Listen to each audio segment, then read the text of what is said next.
पिछले 24 घंटे में उड़ीसा के ऊपर रेनफॉल का डिस्ट्रीब्यूशन स्कैटर्ड रहा है। सबसे अधिक वर्षा 48.6 कंधमाल के रायकिया में दर्ज की गई है। इसी के साथ जो हमारा मानसून का सीजनल टोटल था 1 जून से लेकर 30 सितंबर की रेनफॉल है वो 1150.9 मिलीमीटर यानी 1150.9 मिलीमीटर दर्ज हुआ है 0% डिपार्चर के साथ। तो इस बार हमारा मानसून जो है नॉर्मल रहा है। और अगर हम फोरकास्ट की बात करें तो सिस्टम में सिग्निफिकेंट वेदर सिस्टम में जो upper air cyclonic circulation north coastal Andhra Pradesh और नेबरहुड के ऊपर लाई कर रही थी, अभी वो west central bay of Bengal off north Andhra Pradesh coast के ऊपर लाई कर रही है। और ये 3.1 से लेकर 7.6 किलोमीटर मीन सी लेवल से ऊंचाई पर बनी हुई है और ऊंचाई के साथ दक्षिण दिशा की तरफ इसका झुकाव है। दूसरा जो सिस्टम है उसमें अपर एयर साइक्लोनिक सर्कुलेशन जो इमर्ज हो रही है आज 30 सितंबर को नॉर्थ अंडमान सी के अंदर, इसके प्रभाव के साथ एक लो प्रेशर एरिया जो है फॉर्म होने की संभावना रख रहा है central parts of bay of Bengal around 1 October. यह जो सिस्टम है वेस्ट मतलब पश्चिम उत्तर पश्चिम दिशा की तरफ मूव करेगा और एक डिप्रेशन के रूप में इंटेंसिफाई होने की संभावना रख रहा है 2 अक्टूबर में over west central adjoining north west bay of Bengal के ऊपर। यह कंटिन्यू रहेगा वेस्ट नॉर्थ वेस्ट डायरेक्शन की तरफ मूव करता हुआ पश्चिम उत्तर पश्चिम दिशा की तरफ इसकी मूवमेंट रहेगी। और ये 3 अक्टूबर को मॉर्निंग आवर्स में साउथ उड़ीसा और नॉर्थ आंध्र प्रदेश कोस्ट के ऊपर से गुजरने की संभावना रख रहा है। तो इस तरह हमारे पास जो है फर्स्ट सेकंड थर्ड फोर्थ जो हमारा वेदर फर्स्ट सेकंड थर्ड को जो हमारा वेदर एक्टिविटी बढ़ेंगी। तो आज डे 1 में जो हम आइसोलेटेड हैवी रेनफॉल के लिए येलो अलर्ट दिए गए हैं गंजम गजपति रायगढ़ कालाहांडी कोरापुट नवरंगपुर मलकानगिरी डिस्ट्रिक्ट में, और रेनफॉल डिस्ट्रीब्यूशन स्कैटर रखा गया है। और आइसोलेटेड प्लेसेस थंडरस्टॉर्म लाइटनिंग गजल 30 to 40 kmj रह सकती है कोस्टल उड़ीसा और जॉइनिंग डिस्ट्रिक्ट्स, और हमारे नॉर्थ के जो डिस्ट्रिक्ट है सुंदरगढ़ झारसुगुड़ा संबलपुर वगैरह और जो मलकानगिरी कोरापुट इन सब डिस्ट्रिक्ट्स में जो है थंडरस्टॉर्म लाइटनिंग येलो वार्निंग दी गई है।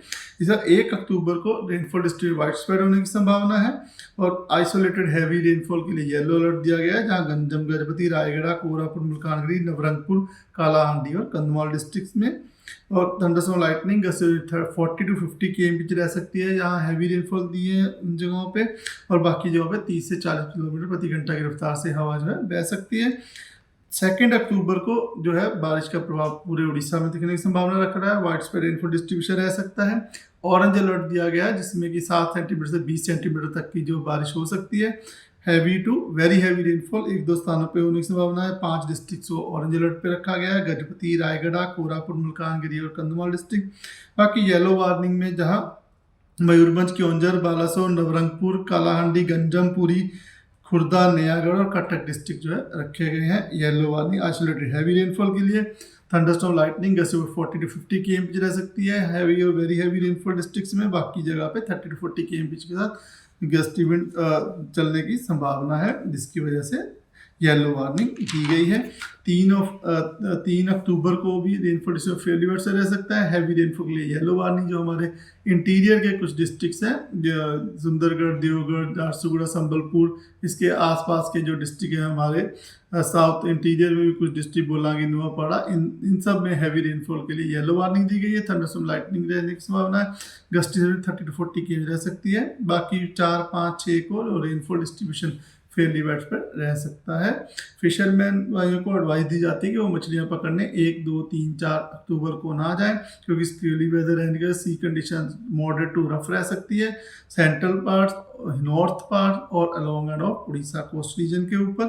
तो और बाकी आम जनता को जो है मेनली 2 अक्टूबर के लिए जो है हमारा डिप्रेशन जो क्रॉस करे तो उसमें हवा तेज रफ्तार रहने की वजह से जो प्लांटेशन है उनको डैमेज हो सकता है।